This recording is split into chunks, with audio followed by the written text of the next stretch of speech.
বাবা, আমার জায়গা জমি যেটুকু ছিল সবই তো তোরা লেখা নিলি, এখন আমি কার কাছে থাকবো? কে মা, আমরা দুই ভাই তোমার ভাগ করে খাবো, এক মাসের করে খাইবা, এক মাসে আমার করে খাইবা। তাহলে প্রথম মাসটা তুমি আমার করে খাও, পরের মাসে আমার করে খাইবা। ঠিক আছে বড় ভাই। আচ্ছা ঠিক আছে, চলো।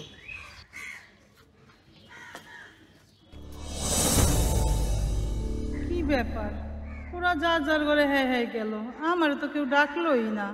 দুপুর হইয়া সন্ধ্যা হইয়া যেতেছে, আমার কেউ খাইতেও ডাকলো না। আমার তো অনেক খিদা লাগছে, যাই দেই ছোট পোলার ঘরে।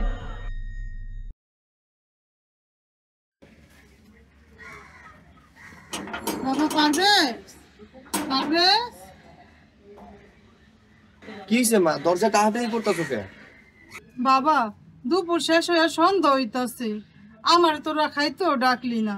আমার তো অনেক খিদা লাগছে, আমারে দুগা খাইতে দে। মা, আজকে তো তোমার জন্য রান্না করি নাই কা। আমি তো মনে করছি কালকে 1 তারিখ, কালকে থেকে তুমি 1 মাস আমার কাছে থাকবা। আর আজকে রান্না করা যা ছিল আমরা সব খেয়ে ফেলাইছি। তুমি এক কাজ করো, আজকে তুমি বড় ভাইয়ের ঘরে যা খাও। আচ্ছা।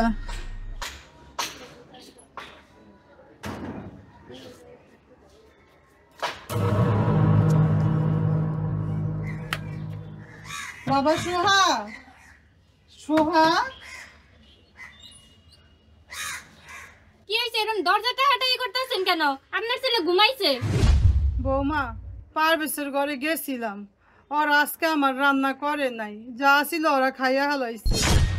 আমার অনেক খিদা লাগছে, তোমার ঘরে আজকে আমার দুগা খাইতে দাও। আপনারা তো ভাগ করে দেওয়া হয়েছে, প্রথম মাস ছোট পোলার ঘরে খাইবেন, পরের মাস আমাকে ঘরে খাইবেন। আমরা যা রান্না করছিলাম সব খাইয়া ফেলাইছি। বুড়া মানুষ তো খাই খাই করেন কেন? একবেলা না খাইলে কিছু হয় না।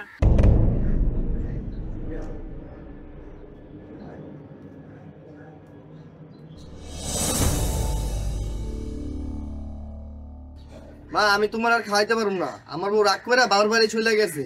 সে আমারে বলছে তুমি যদি আমাদের সাথে থাকো সে আমার সাথে সংসার করবো না। তুমি কি চাও আমার সংসারটা ভাঙুক? যাও, তুমি চাও বড় ভাইয়ের ঘরে থাকো।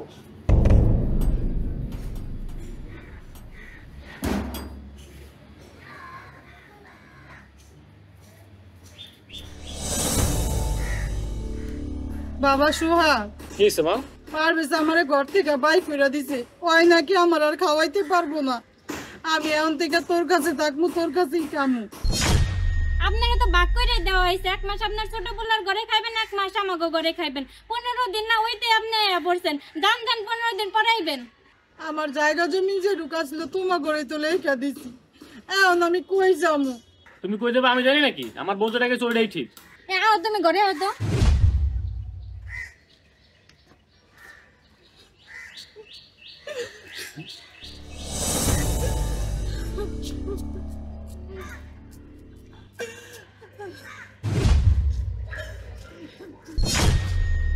আরে সোহাগের মা, কি হয়েছে? তুমি রাস্তায় বসে কাঁদতেছো কেন? না চেয়ারম্যান সাহেব, কিছু হয় নাই, এমনিতেই মনটা খারাপ, বসে কান্দাছি। চেয়ারম্যান সাহেব, ওনার সব জায়গা জমি ছেলেদের নামে লিখে দিছে। আমি শুনছি ওনার ছেলেরা নাকি ওনারা আর খাওয়াইতে চায় না, তাই মনে হয় বাড়ি থেকে বের করে দিচ্ছে। হয়েছে, বুঝছি। চলো সোহাগের মা, আমি তোমাদের বাড়ি যাবো। না চেয়ারম্যান সাহেব, আমি এখন বাড়িতে যাব না, পরে যাবো না। আপনি ব্যস্ত মানুষ, কত কাজে থাকেন, আপনি এখন যান। আরে এত কথা বললো না তো, ওঠো, আমি তোমার বাড়ি যাবো।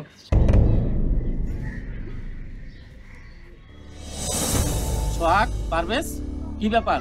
তোমরা তোমার মায়ের বাড়ি থেকে বাইর করে দিয়েছো কেন? চেয়ারম্যান সাহেব, এটা আমাকে মা ছেলের পারিবারিক ব্যাপার। এই বিষয়ে যদি আপনি কিছু না বলেন তাহলে আমরা খুশি হব। আমরা কিন্তু আপনারা ভোট দিই। আমি এই ইউনিয়নের চেয়ারম্যান, সবার ভালো মন্দ দেখা আমার দায়িত্ব। তোমরা ছেলে হয়ে মায়ের ফালাই দিতে পারো, আমি চেয়ারম্যান হয়ে এটা মেনে নিতে পারবো না। তোমরা এত বড় 2টা ছেলে থাকতে তোমাদের মা রাস্তায় রাস্তায় থাকবে কেন?